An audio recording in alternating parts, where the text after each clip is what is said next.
What's going on, Aces? I hope that you all are having an amazing Tuesday. So, we have a lot to catch up on. Kim Zolciak Biermann and Kroy Biermann have filed for divorce after 11 years. So, Kim filed on April 30th, and Kroy just filed yesterday.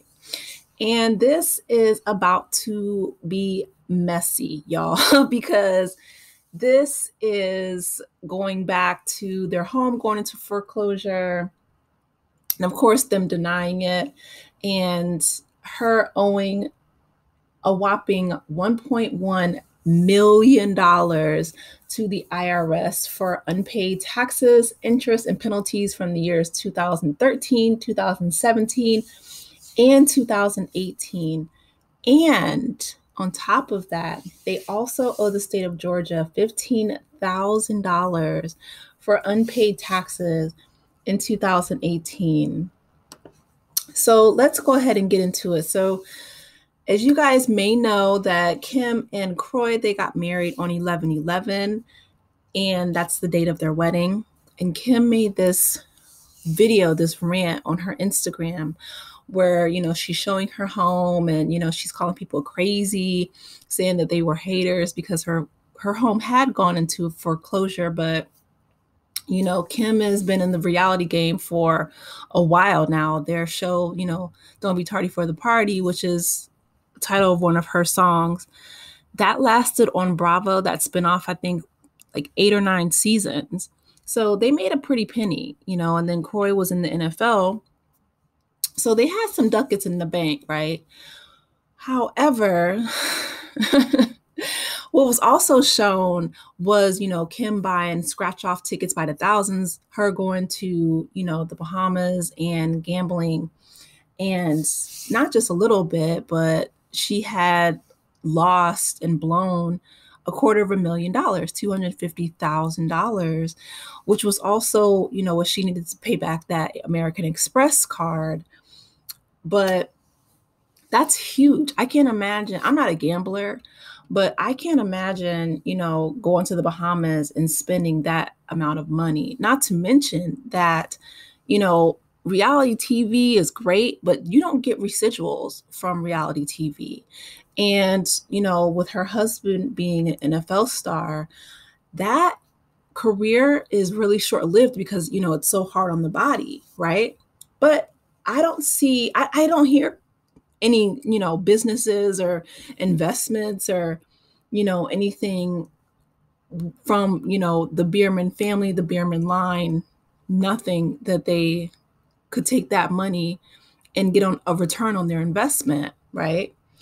So when Kim filed on April 30th, she said that she was filing because the marriage was irretrievably broken with no hope of reconciliation. So again, she's asking for primary physical custody of the kids. And, initially it was joint legal custody. And, she wants spousal support and to legally restore her maiden name. I thought that was, very interesting that she wanted to drop Kroy's name, especially after being the mother of his 4 children. She had the 2 older girls from a previous relationship.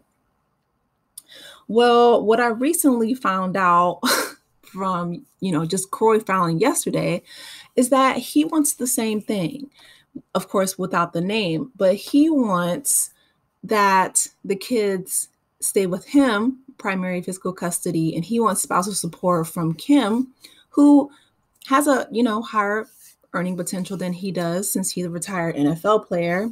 And like I said, with maybe, I don't know, but I haven't heard any investments or businesses that have come from, them investing their money.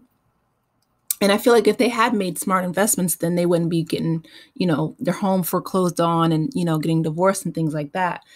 So he also wants her to leave the home. However, TMZ just put out a new thing, update, just saying that they are going to stay in the same home and live together while they're going through these divorce proceedings. I can't imagine how uncomfortable that would be, knowing that they're, I guess, I mean, they can't afford to live separately, right? Since they owe all this money, but they're still going to be living under the same roof with their 4 young kids. And I don't know how long they're going to have that home. I don't know if they're going to be able to, you know, live peacefully under one roof, considering the fact that they owe all this money. I mean, that's one of the main reasons why so many couples and marriages break up and dissolve, financial reasons. And the fact that, Kroy used to drive Kim around, she would always have that red cup.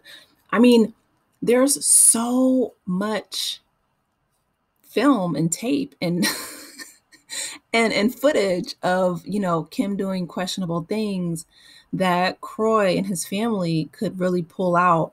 I feel like with both of them seeking custody and from, of the children and spousal support from the others, that there's a lot of damaging footage out there from Real Housewives of Atlanta and Tardy for the Party of Kim just kind of walling out. And, they're kind of harder on, I don't know. I don't want to speculate. I'll just keep you guys updated. But I will say that, my heart goes out to the kids because they're the ones that really get hurt in all these situations. So here they are with, their complete family on the picture on the right. But this is going to get messy because, like I said, with Kroy, he can't go back to the NFL. And then with Kim, I mean, she could go back on reality TV. I know she makes an appearance this season on Real Housewives of Atlanta. And I'll do, of course, the recap of that show as well. But yeah, she does make an appearance. So I don't know if she plans on, making her debut. Like, I don't know if some people have speculated that all this divorce drama is to kind of raise attention and fanfare for Kim coming back to Real Housewives of Atlanta. I don't think that that's true, just because, Kroy would be, he doesn't seem like the type to be that dramatic and messy. But again, like I said, she filed on April 30th and she wants her legal name back. He filed yesterday. They both want custody of the kids. And here's Bethenny Frankel, who was another housewife. She was on the New York cast. And so she puts her 2 cents in. She's just basically saying that, Kim was spending recklessly. And again, like I said, there's so much footage of her doing so, dropping $250,000 in the Bahamas gambling. I can't imagine losing $250,000 just by gambling, but and that's the amount of money that she owes to American Express. And, Bethenny Frankel, she was saying that she was really nervous because, neither one of them, Bethenny nor Kroy or Kim, come from, generational wealth or old money. They're all pretty much new money and self-made, right?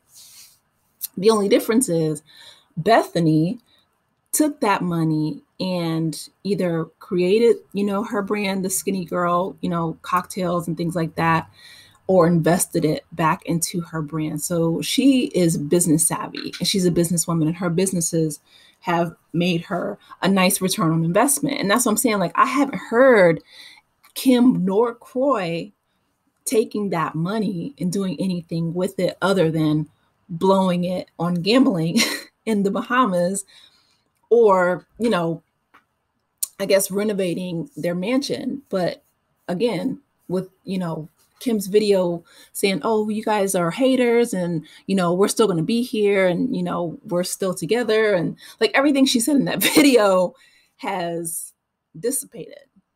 So, but with Bethenny, I feel like you don't kick people while they're down. You know what I mean? Like, I'm just reporting the news.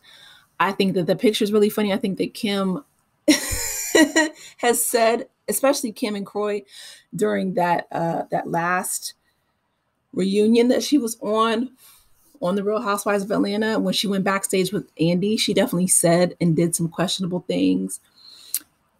And she didn't treat her castmates very well either.